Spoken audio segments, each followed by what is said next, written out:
Buenos días, or buenas noches, or buenas tardes, Señor Sandy. So today I'm gonna go over the grammar in your chapter 7a and 7b. I'm gonna wrap it all up today, so we're gonna have it's gonna be over with. You're gonna have this to use as a reference in case you don't understand something or whatever the case may be. Okay, so in 7a, we're gonna start with 7a, of course.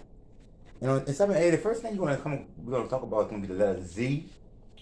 The letter Z, and the letter Z is on page 329. So let's see what they're talking about the letter Z. But first of all, we already know that a Z should be pronounced like an S, correct?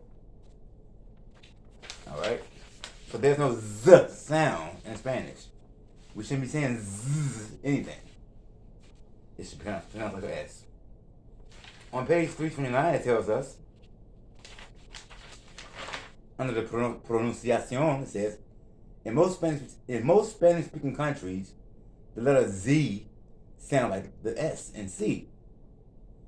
Listen and say these words: zapato, izquierda, arroz, as, azul, almuerzo, razón, quizás, cabeza, nariz.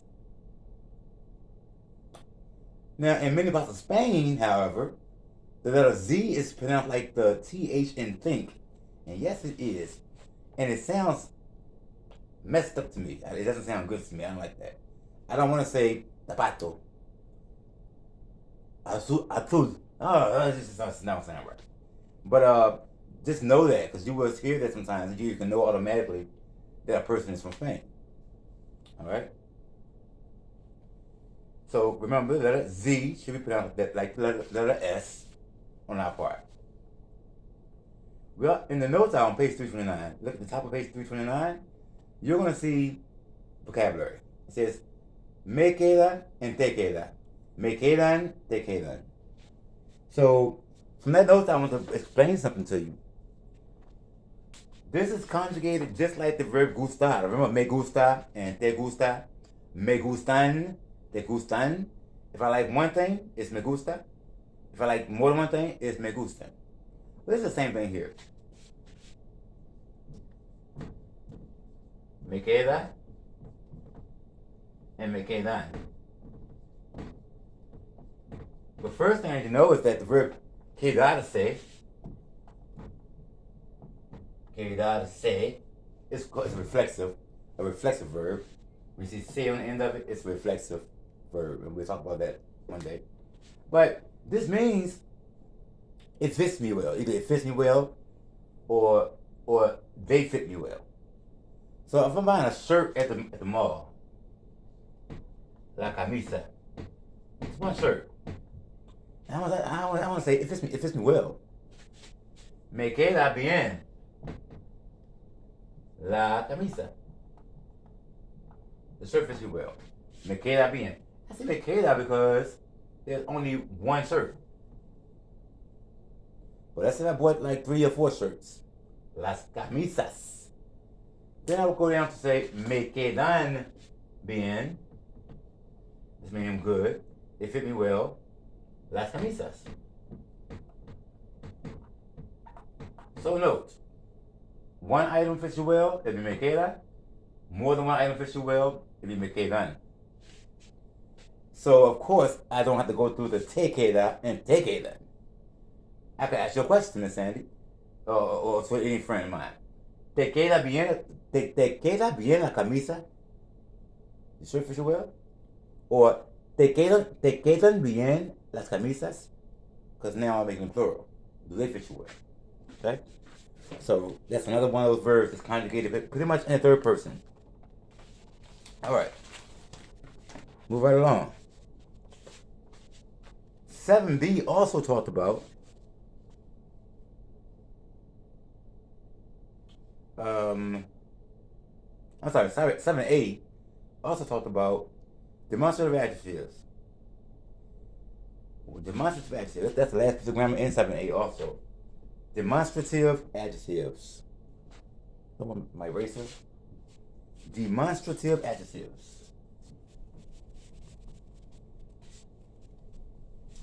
Well, if someone walked up to you and said, what is a demonstrative adjective?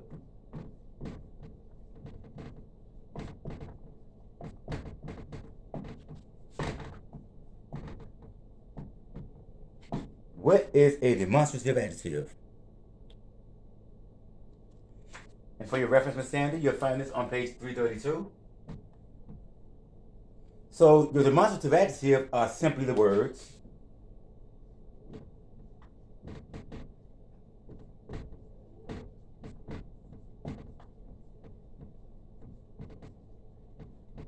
this, that, these, and those. Those are demonstrative adjectives. The way I remember back in the day, how I remembered it, I listened to the word demonstrate. And demonstrative, demonstrate, like show me where this is, show me where that is, show me where these are, show me where those are. Demonstrative, demonstrate where this is. So the words this, that, these, and those are demonstrative adjectives. How do we say this in Spanish? Well, let me erase these words here.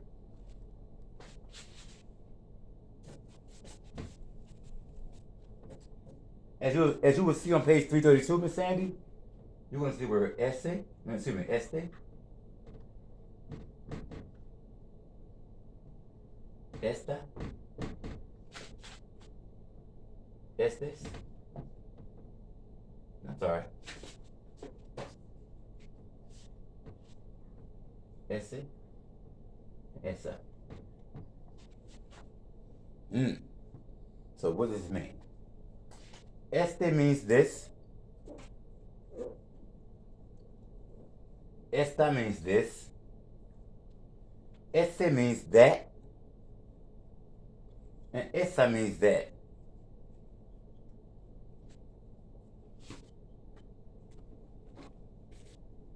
Okay?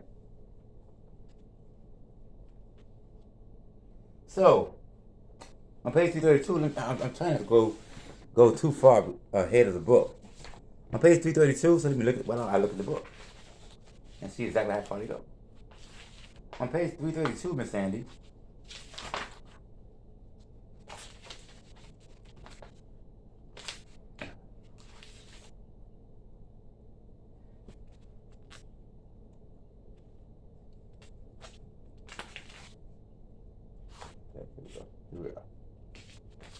all right, so on page 332, it's going to tell you este, esta, ese, and esa. Okay, so they did do plural. All right, so now I need to get back into the mindset of Spanish itself. Pretty much, I know that if something has an A on it, it just may have something to do with something being feminine, correct? Well, this means this. Este means this. Esta means this.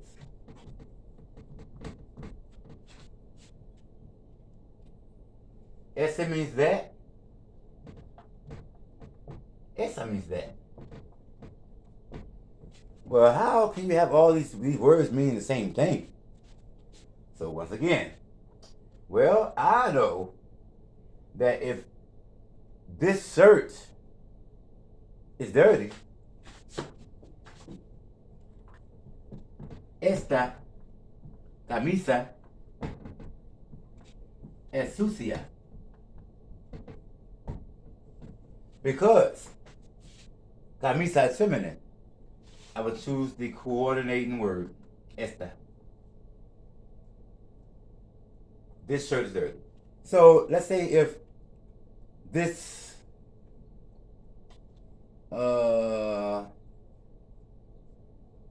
this coat is dirty. The word is el abrigo. Este abrigo es sucio. Now notice in this sentence structure also that my adjective, sucia, describes my noun. And it's sucia. My adjective, sucio, describes my noun because it's masculine noun. Everything must agree in gender and number. These are all singular. In this sentence, everything is feminine. In this sentence, everything is masculine. You see this? I'm sorry, you couldn't see that. Okay, let's get right here. Putting it up just a little bit.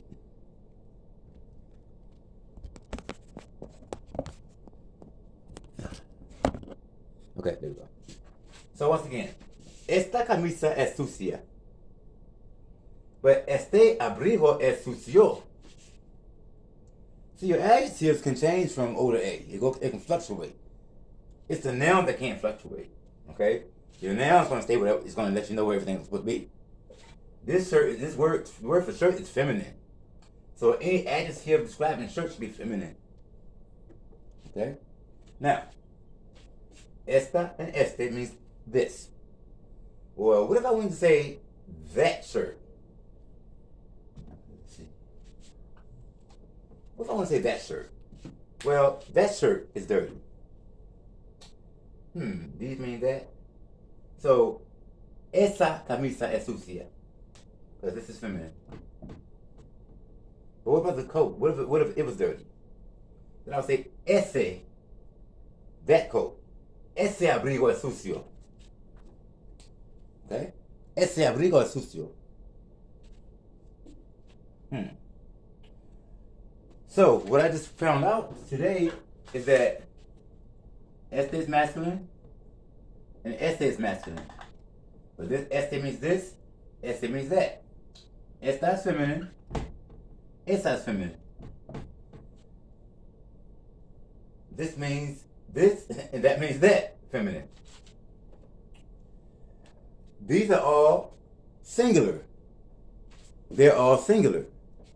So therefore, I got to think that everything's not going to always be singular. What do you do then, Mr. Lewis? Well, we have a couple more words. What I would tell you is, the easy way to remember it is that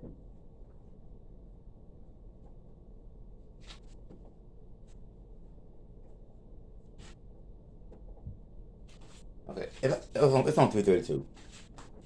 If you look on 332, what you're going to see is that este becomes, I want to change color. Well, I have to keep black. Becomes estos. Esta becomes what? Estas. So this, these. Here comes the plural people. Masculine plural, singular plural. I'm sorry. Masculine plural, feminine plural. Now, ese and esa, that will become those in the plural. So ese becomes esos, and esa becomes esas. Now, I'm going to put that in a box. So I take those same demonstrative adjectives and make them plural. So estos will be these. Estas will be these. Estos will be those. And these will be those. Well, what's the difference? The difference between that and these and those, not these and those. Well, these have to be close to me. Those will be further away from me. Hand me those, whatever someone's going to hand you. It's going to be a little bit away from you. Give me this glass of water. That means it has to be somewhere close to me. So, once again, everything must agree in gender and number. So I could use my same cool words down here. I can make these sentences plural. Instead of saying this shirt is dirty, I could say these shirts are dirty. These shirts are dirty. Plural these for camisa. Camisa becomes camisas. Estas. These shirts. Estas camisas. I'm going to use S? No, I'm going to use son. And then the word for sucio Sucio, sucia, sucias. Now watch how it sounds. Estas camisas son sucias. Note how it sounds. There's an order to it. There's a rhythm to it. As. Pretty much you're gonna know what it is. We have to change S to son because we're not saying these shirts is dirty, right? We're saying these shirts are dirty. Woman, what are you eating up?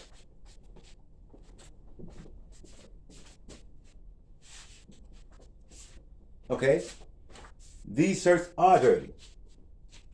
S will be is, someone is are from the verb ser. Now I have a masculine word. That shirt is dirty. This shirt is dirty. Now I'm gonna say those shirts are dirty. I'm sorry.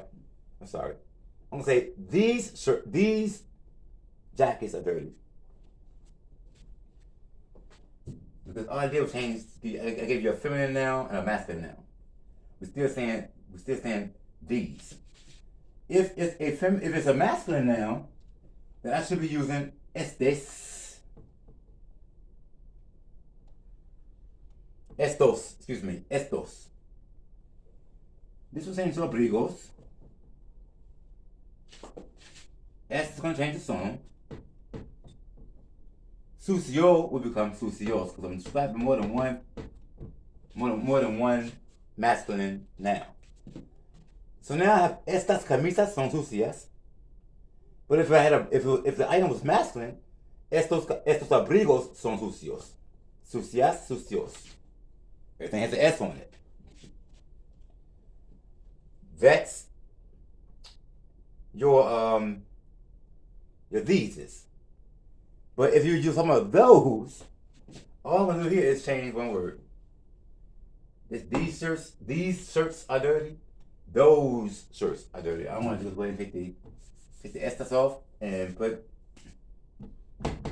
esas. Those esas camisas son sucias. That's feminine plural, and this is a plural. At the same token, if it was a masculine noun, I'm saying those, esos, which is here. Esos abrigos son sucios. Esos abrigos son sucios. Masculine, plural, masculine, plural, masculine, plural, plural. Now the last thing I want to talk to you about is going to be that I don't want you to ever confuse from this page this word. Now you see this word here. It's right there actually. But look at this one here, esta. Now we've seen that word before all over the place, right? This is not esta. This is esta. The accent mark is on the E in this here. When you're saying this. Esta blusa. This blouse. But if you say como está, the accent's here. And the verb estar, to be, and you say él está, he is, the accent mark's written. Okay? That's why the accent mark's there, to let you know that is, and this is letting you know that it's not is, it's this. So you got a estar, and you got a esta. Está, and a esta. One means is, and one means this. The difference of an accent mark. All right, let's move right along. Let's go on to Miss Sandi. I think it's gonna be it for 7A.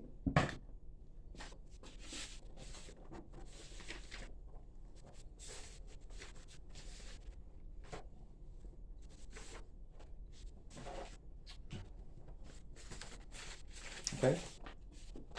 Yes, that's it for 7A. And we're gonna move straight on into 7B. In 7B, you have quite a few things we to talk about. Good stuff. So in 7B, Miss Sandi,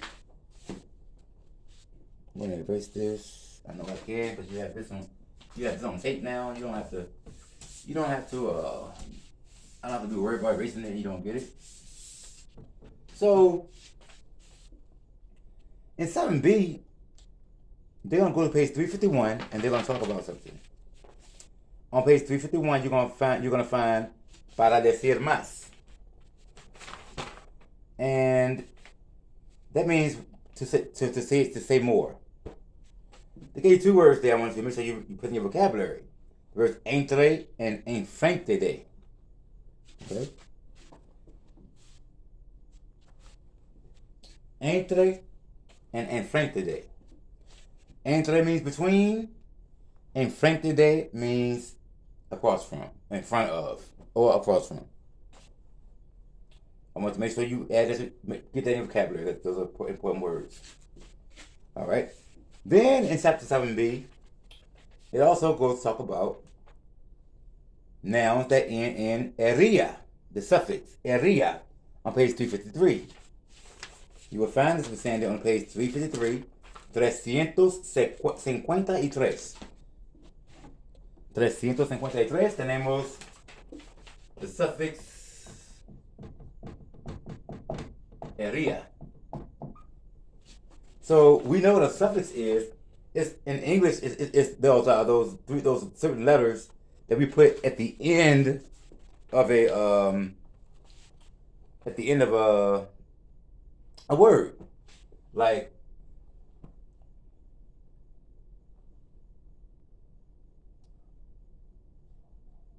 joyless,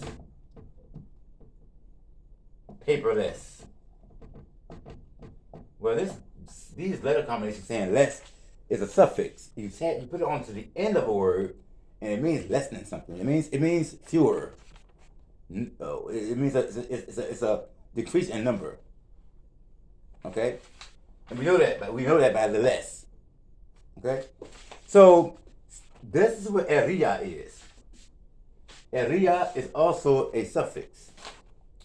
But does it mean less? No, it does not mean less. It means, if you look on page 353, it'll tell you that it means, it says the Spanish word ending or suffix eria usually indicates a place where something is sold, made, or repaired. Now, for the first time in my life I've ever seen this word,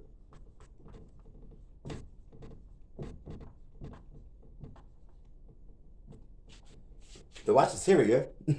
I've never heard that. I never heard it in my life inside the movie Texas. Never heard that in my life. But it's amazing how the English and the Spanish is represented here, because we have a washroom or our laundromat, but you go wash at this place, washateria, and we say washateria instead of saying washateria, which it should be. They give you examples here on page 353. If you look over to the right, you will see heladeria. Stop it. You will see heladeria. I'm sorry, I'm talking to my dog, Miss Sandi. Heladeria, papeleria, libreria, panaderia, pasteleria, zapateria. Well, I'm gonna put a couple of them here. Zapateria. Well, I can look at that and guess what that means. If I'm looking at zapato in a way, add an O. Zapateria, it has to be the shoe store, right? And heladeria. Well, I know that helado means ice cream. When I put the area on it, it's the place where we make ice cream. It's an ice cream shop. Okay, it's just that simple. So make sure you know how to do that, or what it means at least. Move right along. I'm gonna go ahead and get started with the nota on page 355, and then I'll go back to 354. The nota on page 355. The nota on page 355 says, to say when something happened, use hace plus a time expression. And it's like saying ago.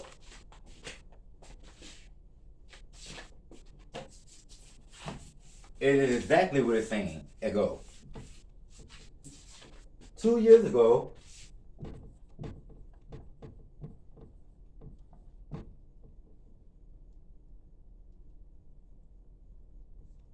hace 2 años. I just translated that. 2 years ago, hace dos años. If you ever in a sentence and you're saying ago, in a time period, you want to say a time period? Well, I say in a time period. Hace 3 semanas que yo estoy aquí. I'm gonna put something on the board for you, Miss Sandy. I want you to take a look at it and say what I just said. Hace 3 semanas que yo estoy aquí. Que yo estoy aquí. Hace 3 semanas que yo estoy aquí. What would that mean? I want you to let me know what it means. When you get to this part, I want you to give me a call, give me a text and tell me what that means. All right. So the next part is I'm going to talk about in chapter 7b. It's going to be this thing. And yes, Miss Sandy, you've made it to the preterite tense of your verb. The preterite tense of your verb. We have been studying the present tense of your verb. Now let's take a look at that real quick. Yo, tú, él, ella, and usted. These three are on the same line all the time because they all take the same verb endings. Okay? Even though él and ella is he and she, in English we say he, she, it. This does not mean it. This does not mean it. And then we go we, you, and they. Nosotros o nosotras.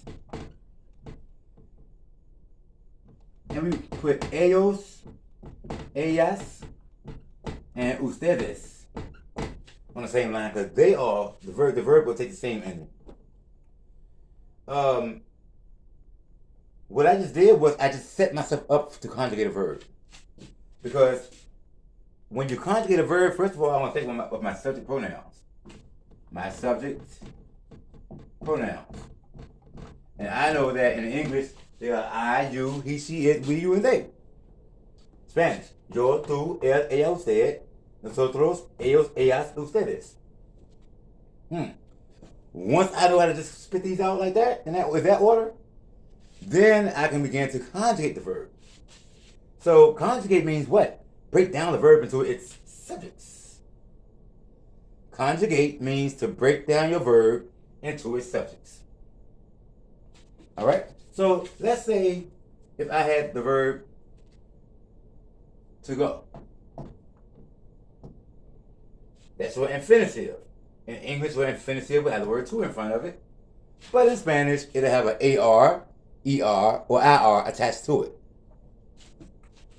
So in English, I would go, I go, you go, he, she, it goes, we go, you go, and they go. And what I did was I conjugated the verb to go in the present tense. And we are doing present tense right now. Well, in Spanish, if it's an AR verb, like hablar, I've learned that what I need to do is take the AR off and add the present tense endings depending on what the subject is. If my subject is yo, my verb should end in O. If my AR verb should end in O. If my subject is tú, my AR verb should end in AS. If it's él, ella, o usted, my AR verb ending should end in A. If it's nosotros, my AR verb ending should end in AMOS.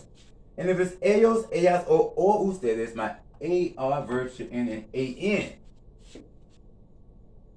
So when I take the AR off of my AR verb, it leaves me with HABL. And this is what you call a stem. So you will hear me say, what's a stem? HABL. And some people like to take that HABL and they write it all the way down. for each subject. Yo, tú, HABL. HABL. HABL. And HABL. That really can't go wrong. Then you can go ahead and add the endings. O, as, a, amos, an. Yo hablo, tú hablas, él habla, ella habla, usted habla. Nosotros hablamos and ellos hablan, ellas hablan, ustedes hablan.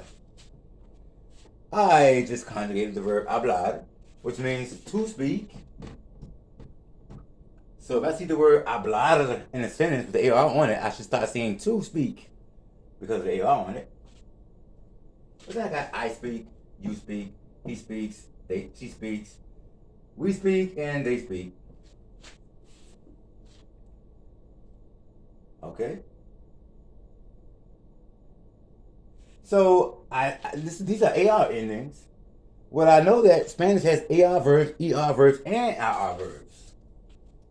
So what I know now is if I had an ER verb and an IR verb, if it was an ER verb, I would do the same thing. Take the ER off the verb and add O. Instead of AS, ES. Instead of A, E. Instead of AMOS, EMOS. And instead of AN, EN. Like the verb comer. Comer, take the ER off, at least you with your stem. Com, C-O-M. Como, comes, come, comemos, and comen. If it was an IR verb, and we're still in the present tense, then I would take my IR off, same thing like the rest of them, and I would add my ending. O, ES, E, IMOS, EN. Well, Mr. Lewis, they're almost the same, the ER and IR verb endings in the present tense. Well, guess what? You're absolutely right. They are basically the same, except in the nosotros form. In the nosotros form, if it's an ER verb, it's EMOS. If it's an IR verb, it's IMOS. That's the only difference in endings for the present tense. So if my verb was vivir, which means to live, VIVIR,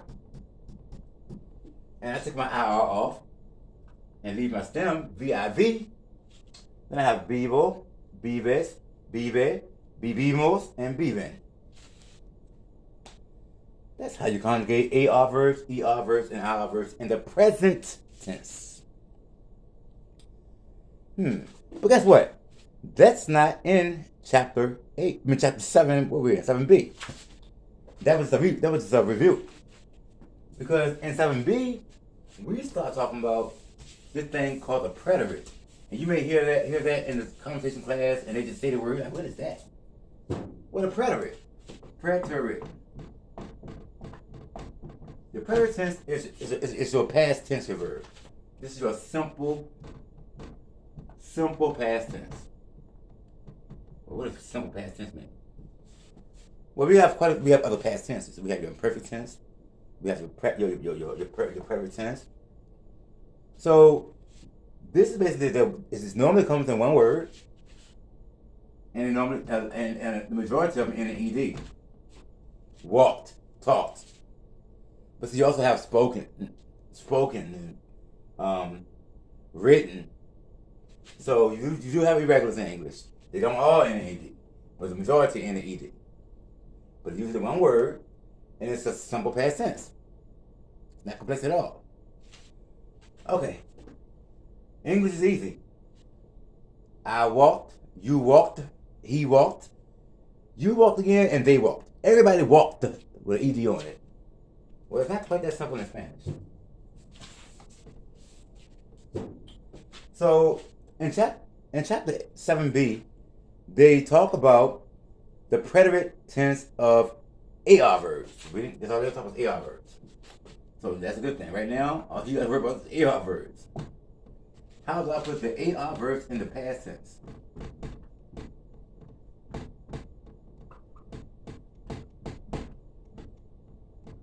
Now, note that if you're in my class, you're going to generally see my subjects like this. Yo, tú, él, nosotros, and ellos. Because I don't say ella and usted, and I don't put the ellos in ustedes, because they all are the same endings. I know. I take for granted that you know that there's a el, ella, usted. All right. So if my verb is an AR verb, and I need to put it in the past tense, I'm gonna take my AR off, and I'm gonna add these endings.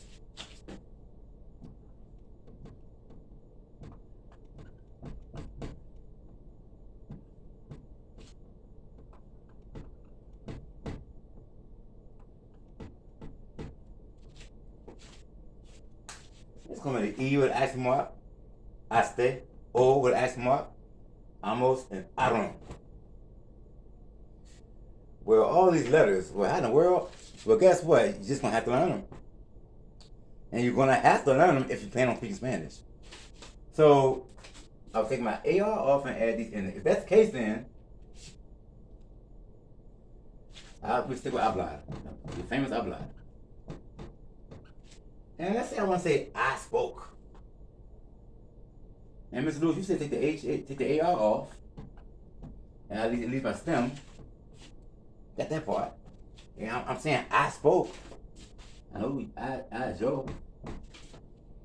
And you're telling me that if the subject is Joe, and I'm gonna put it in past tense or AR verb, it has to end in that. So I'm gonna add it on there. Yo hablé. Yo hablé con el profesor. I spoke with the teacher. Or if it was you, it'd be tú hablaste. If it's él, ella, o usted, it would be él habló. Él habló con el profesor. And then hablamos and hablaron. Hablamos and hablaron. Okay, this is the thing. Well, we'll learn the endings for the ER and IR verbs. I think it should come up in 8A, I suppose. But right now, we're only concentrating on AR verbs. So when I say yo hablé, I say I spoke. If I say tú hablaste, you spoke. Okay? So, once again, in Spanish, I do not have to use my subject pronouns because the ending of the verb tells me who I'm talking about. If you need to do it for emphasis, of course do it. But you don't have to, and most of the time they don't.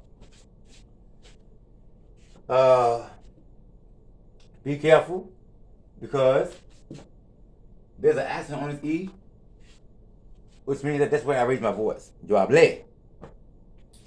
And if you don't, these accents are tricky. Because if you don't put the accent in the right place and say it correctly, you're saying something else. You could be saying a different word, a different meaning, or you could be saying a different tense. For example, yo hablé. If I don't put the accent mark there, it's yo hablé. And that's the subjunctive. But it's yo hablé. And look at that. The O has an accent mark on it. So it's not el hablo, it's el habló. El habló con el profesor. I would hear that sharp rise on that O to let me know that you're saying he spoke to the teacher.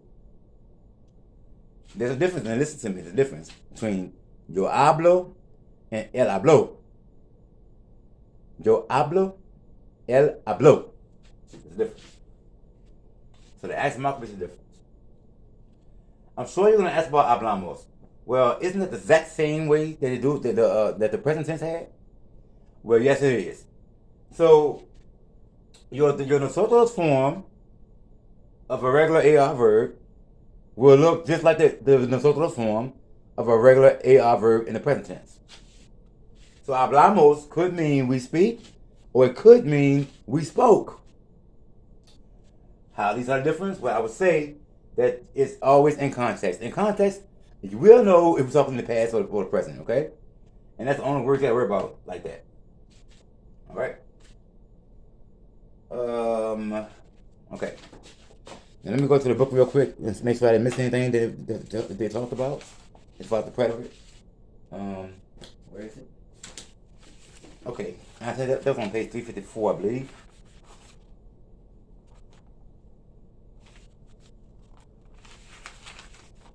354. Yes.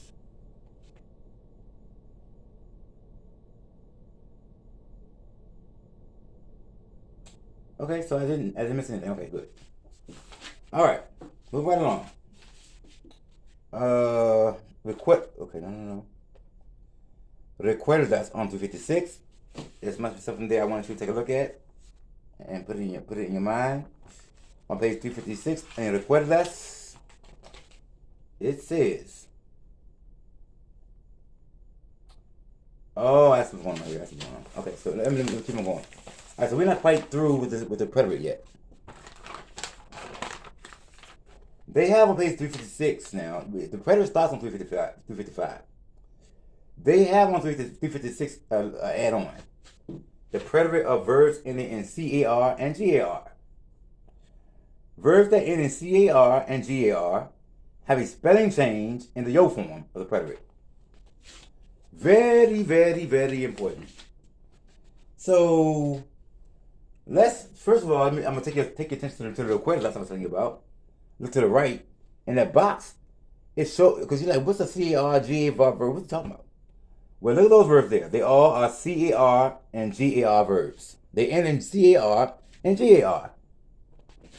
You have buscar, jugar, pagar, practicar, sacar, and tocar. They all end in either CAR or GR. So, okay, well, why are they sitting there like that? Well, because we're talking about AR verbs in the preterite. So you would look at that and you got to go back a letter again and see that it's not just a regular old AR verb. It's actually a special case, CAR and GR. Well, what's up with these verbs? They are irregular in the first person only. You'll see on page 355 a C.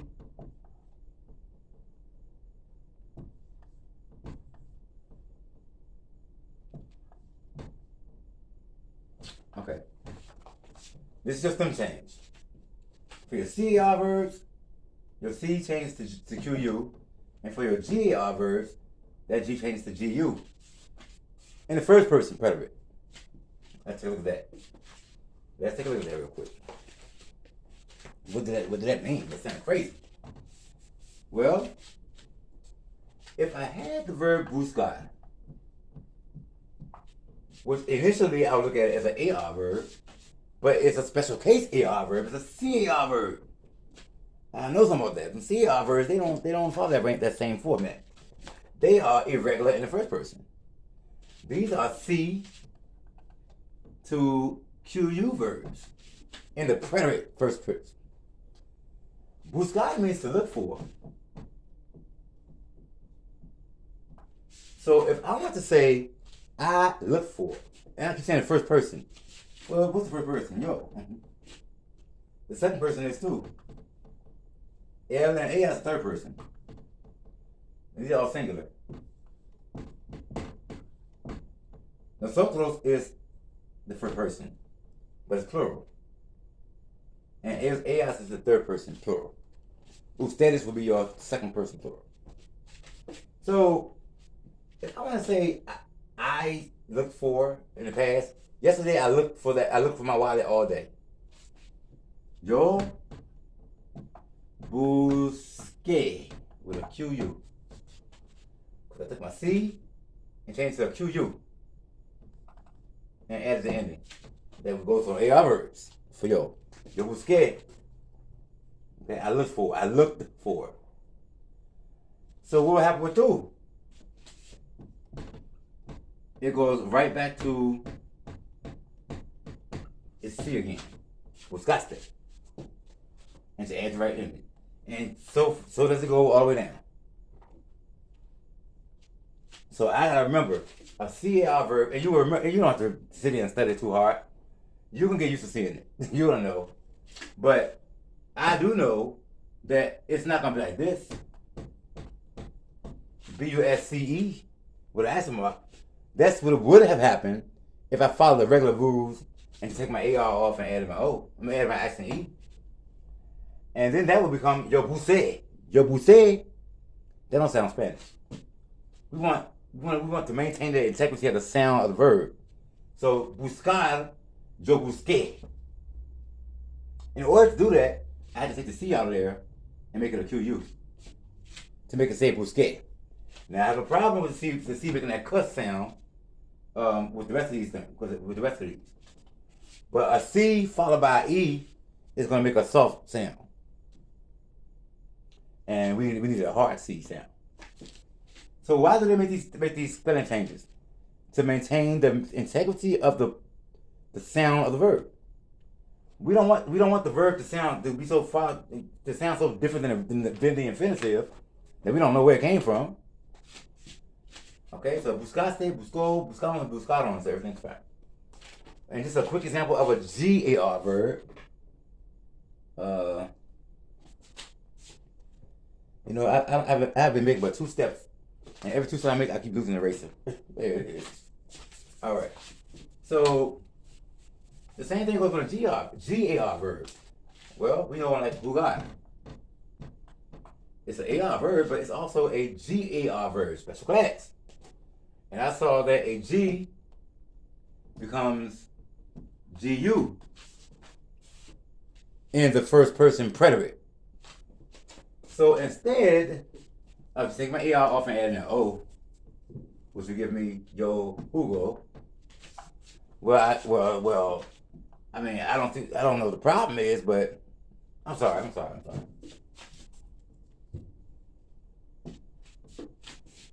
Yo Huje. Yo Huje. Well, I don't think yo Huje sounds like Spanish. All right, so, and whenever I have a E following my G, I know it produces a H sound.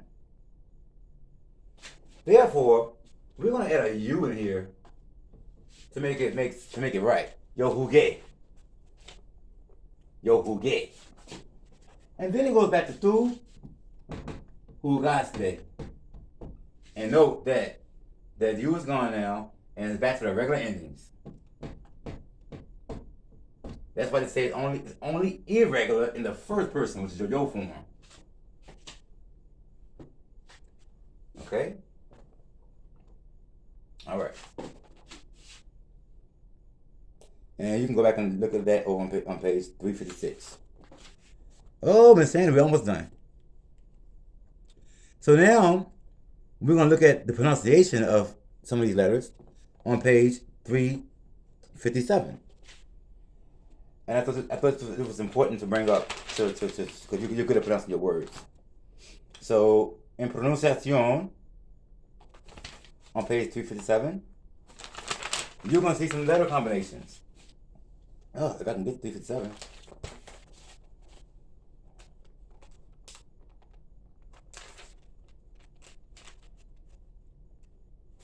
Okay.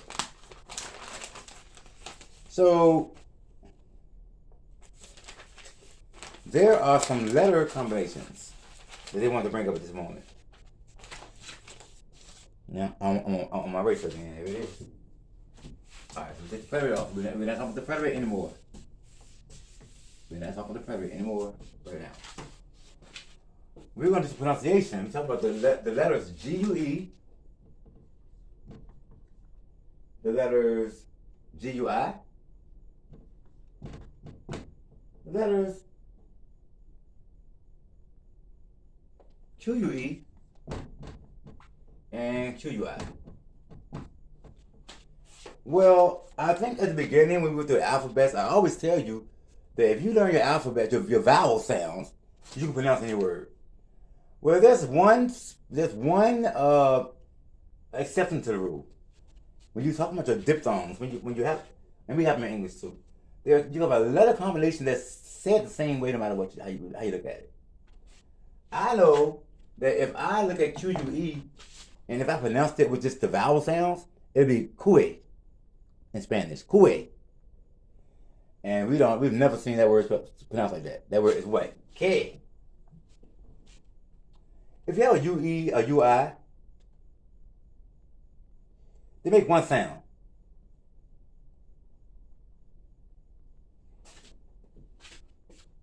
Ge, K. Gi, Ki. If you look on page 357 and look at the words they give me to practice with, you will see Guillermo, guisantes, guitarra, hamburguesa, espaguetis, and Miguel.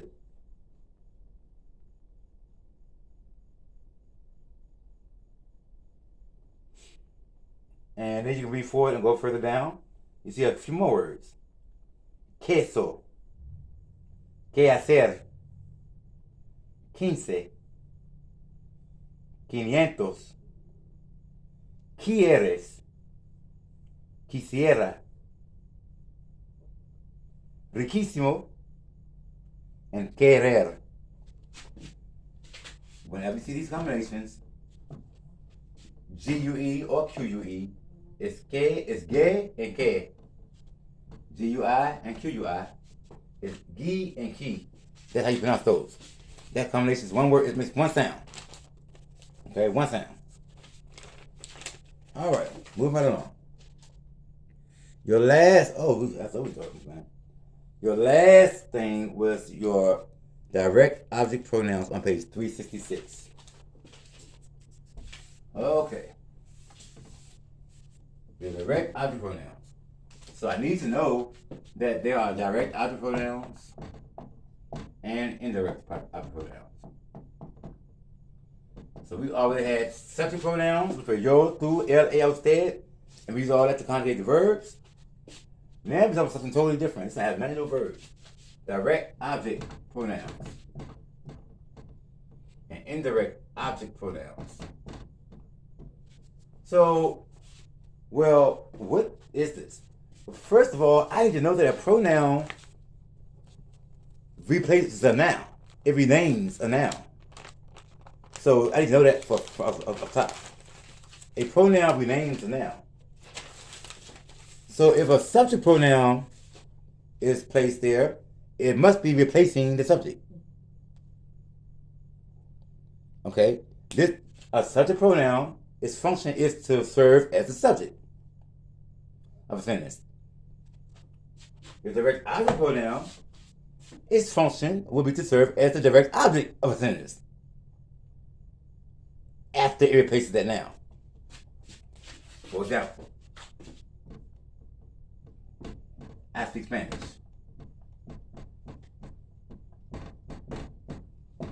I speak what? It's a verb here. Verb. What? Spanish.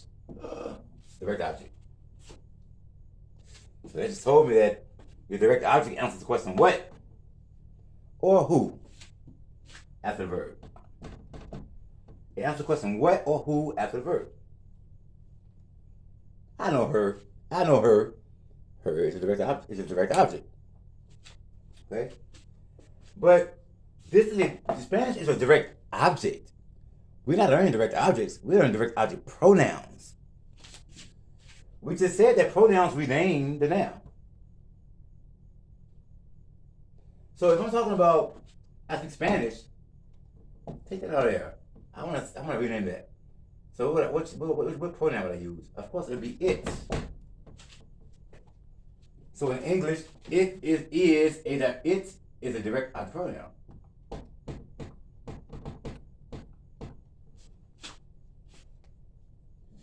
So we just saw the function of a pronoun. It takes the place of something. Direct object pronouns will take the place of a direct object. Now, erase the board. So we can always keep our old subject pronouns in mind. Yo, tú, él, ella, usted, nosotros, and ellos, ellas, ustedes. So we keep those subject pronouns. These can be subjects in a sentence. Okay, now we come with the direct object pronouns. Let's talk about those. These can be the direct objects in a sentence.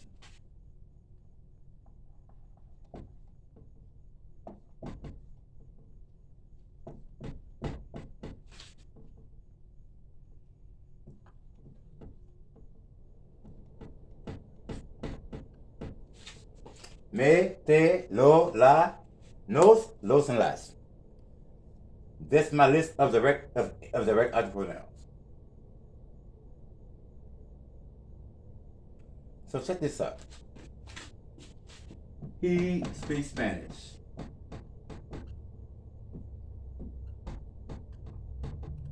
Okay, good. Well, él habla español. Easy enough. Oh, not too fast. Because now I want to change this español like we did in Spanish to it. Well, I know that Spanish is a it, and it should be on so that comes from the third person singular. I know that it's el español, so it's masculine. So I pretty much think it'll probably be low. So I'm gonna take español out of there and just leave it as low. But there's one more step here. Whereas we say he speaks it, and it goes at the end of the sentence. It's not so in Spanish. In Spanish, your direct object pronouns should go in front of your conjugated verb. Your conjugated verb. Él lo habla. He speaks it. Okay? He speaks it.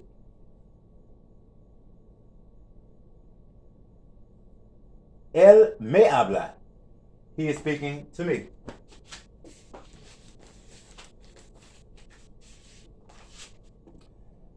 Oh my goodness. See, I always do that. They don't even I went too far. They don't even have me or they on what in the world? Okay, well anyways, you have the whole chart. I don't know why they would break up and have only low and la and lows and las. But in chapter 7, so in chapter 7b, they're only requiring you to know about low and la and lows and las. But Mr. Lewis will be giving you the whole list. Me, te, lo, la, nos, los and las.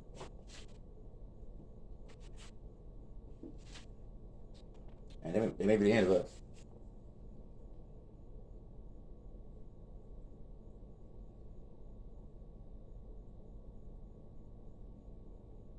Okay, yeah, so that's it. Please go back and read page 360 and master your pronouns. Because there are also some indirect pronouns we need to learn. The indirect object pronoun we need to learn. So what I need you to do is stay on the direct side right now. And we're going to be doing a worksheet on that also. Hopefully this video has been helpful in speeding up and giving you a whole big chapter summary. I know your head is spinning right now. And there's a whole lot to talk about. It's been actually a whole hour. So go back and look over and study. Go back and look over and learn it. And I'll see you soon. When I see you again, we're going to be doing review of the chapter. We'll do some exercises throughout it. And we may go ahead and do another guided activity. Maybe. I don't know. But we'll see. So good luck with this chapter 7A and 7B. And we are now moving into our last chapter. Miss Sandi. All right. Adios. And que tenga una buena noche.